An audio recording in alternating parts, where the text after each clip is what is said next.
75% des acheteurs de Bitcoin, BTC, sont-ils réellement en perte?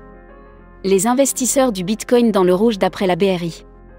Entre la chute de Terra et celle de l'empire FTX, 2022 a été une année sanglante pour le marché des crypto-monnaies. D'ailleurs, depuis son plus haut prix atteint en novembre 2021, le cours du Bitcoin, BTC, a subi une correction de l'ordre de 76%. En conséquence, d'après une étude récemment publiée par la Banque des règlements internationaux, BRI, 73% à 81% des investisseurs auraient perdu de l'argent sur leurs achats de crypto-monnaies. Autrement dit, les 3/4 des investisseurs ont acquis des crypto-actifs dont la valeur actuelle est inférieure à leur prix d'achat initial. Citation, en effet, de simples simulations suggèrent que, au moment de la rédaction de ce rapport, 73 à 81% des utilisateurs avaient probablement perdu de l'argent sur leurs investissements en crypto-monnaies.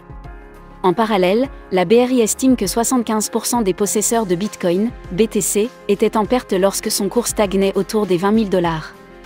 Et aujourd'hui, avec un BTC proche des $16 000, le taux d'investisseurs déclarés en perte devrait encore s'accroître. Rappelons que la BRI est une instance qui se définit comme la banque des banques centrales. Elle permet de faciliter le dialogue et les travaux de recherche entre les différentes institutions à l'échelle mondiale. Une méthodologie vraiment fiable? Malgré tout, lorsque nous analysons en profondeur les données de l'étude, certains résultats semblent imprécis. Les données collectées par la Banque des règlements internationaux proviennent principalement des firmes Sensor Tower et CryptoCompare. Sensor Tower a collecté des données sur diverses statistiques relatives au téléchargement de plateformes d'échange de crypto-monnaies sur mobile. Ces données ont été recueillies entre 2015 et 2022, à travers plus de 90 pays. De son côté, CryptoCompare s'occupait de lister les différents exchanges existants. Ayant les données en main, la BRI a réalisé 2 estimations pour découvrir. D'une part, le nombre d'investisseurs en perte ou en bénéfice. D'autre part, la somme associée aux pertes et bénéfices réalisés par les investisseurs. Concernant la première estimation, à l'aide des données transmises par les 2 entreprises, voici le commentaire réalisé par l'institution financière. Citation, nous constatons que 73% des utilisateurs ont téléchargé une application lorsque le prix du Bitcoin était supérieur à $20 000, soit plus que le prix du Bitcoin en octobre 2022. Si ces utilisateurs avaient investi dans le Bitcoin le jour même où ils ont téléchargé un exchange de crypto-monnaie, ils auraient subi une perte sur cet investissement initial. En outre, le résultat mis en avant par la BRI est basé sur un comportement hypothétique.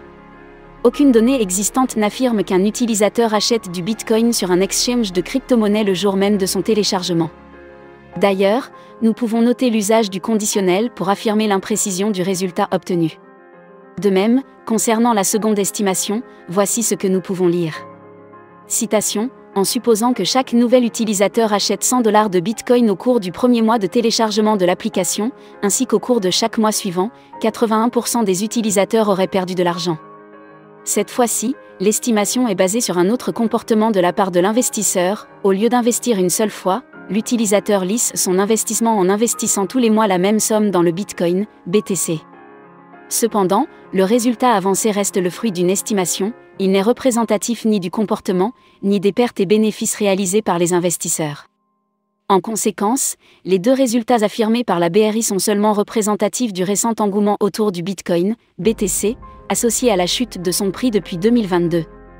Il est certain que les nouveaux investisseurs aient subi des pertes ces derniers mois. Néanmoins, l'étude n'est pas assez précise et rigoureuse pour définir le pourcentage exact d'investisseurs déclarés en perte sur leurs achats de Bitcoin, BTC. C'était une façade, les hallucinantes révélations de Sam Bankman-Fried. Sam Bankman-Fried parle de sa façade. Le masque est tombé. La vraie personnalité de Sam Bankman-Fried a commencé à se révéler depuis 2 semaines, alors qu'on en a appris plus sur ses habitudes de vie, ou ses erreurs. Et une fuite de messages Twitter entre lui et un journaliste vient apporter de l'eau au moulin. L'ex-PDG du défunt FTX aurait contacté un journaliste de Voxstar dans la nuit du 15 novembre, et il s'est montré étrangement ouvert sur ses opinions réelles.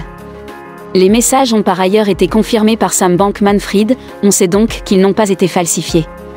Citation, le journaliste a ainsi demandé à SBF, donc tous les trucs liés à l'éthique. C'était majoritairement une façade, et la réponse a été sans appel. Citation, oui. Je veux dire, ça n'est pas la réponse entière, mais c'est la plus grosse partie. Ce à quoi le journaliste a pointé du doigt que Sam Bankman-Fried était très bon pour parler d'éthique, pour quelqu'un qui a en réalité une vision manichéenne du monde. SBF admet que tout cela avait un but. Citation, oui, ah. Je devais l'être, c'est sur ça que sont basées les réputations, partiellement. Fuck the regulator. Sam Bankman-Fried révèle également qu'il n'est pas aussi ouvert à la régulation qu'il prétendait l'être. Le journaliste lui demande en effet si ses efforts pour promouvoir de bonnes régulations étaient de la communication, plus qu'une conviction. Oui, selon SBF, qui a une vision plutôt nihiliste de l'écosystème. Citation, il n'y a pas réellement quelqu'un qui s'assure que les bonnes choses surviennent et que les mauvaises ne surviennent pas, c'était juste de la communication. Que les régulateurs aillent se faire foutre, ils compliquent tout et ils ne protègent pas les clients du tout. Selon SBF, les régulateurs n'ont pas les capacités de faire la distinction entre ce qui est bénéfique et négatif pour l'écosystème. Il affirme qu'aucun régulateur ne permet de réellement protéger les consommateurs, et que la seule règle qui existe est la suivante. Citation, seuls les riches peuvent investir, ce sont uniquement eux qui peuvent gagner ou perdre de l'argent. La rivalité avec Champeng Zhao persiste. Sam Bankman-Fried révèle également dans ses messages qu'il ne souhaitait pas procéder à des actions louches au nom de FTX. Mais surtout parce que les effets négatifs auraient été difficiles à gérer. SBF s'est en effet fait connaître par ses positionnements en apparence philanthropiques, jugeant que si une action pouvait avoir un effet négatif, il ne fallait pas l'entreprendre. Mais cela aussi, c'était une façade, selon l'ex-PDG de FTX. Citation, tous les trucs que je disais. C'est pas vrai, pas vraiment. Y compris son positionnement par rapport à Champeng Zhao, le PDG de Binance. Sam Bankman-Fried avait chaudement remercié son rival lorsque celui-ci avait voulu racheter FTX. Mais tout cela n'était qu'une question d'argent, et SBF considère que ces aides à gagner la guerre. Citation, désormais, est un héros. Est-ce parce qu'il est vertueux? Ou parce qu'il a le bilan comptable le plus gros? Il a donc gagné. La plus grosse erreur de Sam Bankman-Fried. Sam Bankman-Fried évoque également sa plus grosse erreur, qu'il regrette amèrement. Citation, j'ai déconné, massivement, et plusieurs fois. Mais tu sais ce qui est peut-être ma plus grosse erreur? Le chapitre 11. Si je n'avais pas fait ça, les retraits seraient rouverts dans un mois pour les clients. Il considère que les dommages collatéraux induits par la déclaration de faillite surpasseront ce qui aurait pu se passer s'il avait simplement décidé d'aller chercher 8 milliards de dollars pour rembourser les créanciers. Et c'est justement ce qu'il essaie de faire actuellement. Citation, j'ai 2 semaines pour lever 8 milliards de dollars. C'est en gros tout ce qui compte pour le reste de ma vie. Les messages leakés de Sam Bankman-Fried dépeignent donc un homme bien plus cynique et opportuniste que l'image qu'il renvoyait, en particulier sur sa prétendue générosité. La chute a été rude, et particulièrement rapide pour celui qu'on considérait encore comme un modèle dans l'écosystème il y a 3 semaines.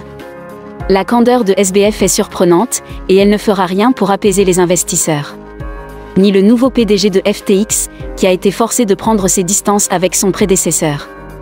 Citation, Monsieur Bankman-Fried n'a pas de rôle actuel à FTX, FTX US ou à Lambda Research, et il ne s'exprime pas en leur nom. Si certains croyaient que l'affaire FTX allait progressivement s'apaiser, cela ne semble donc pas encore le cas.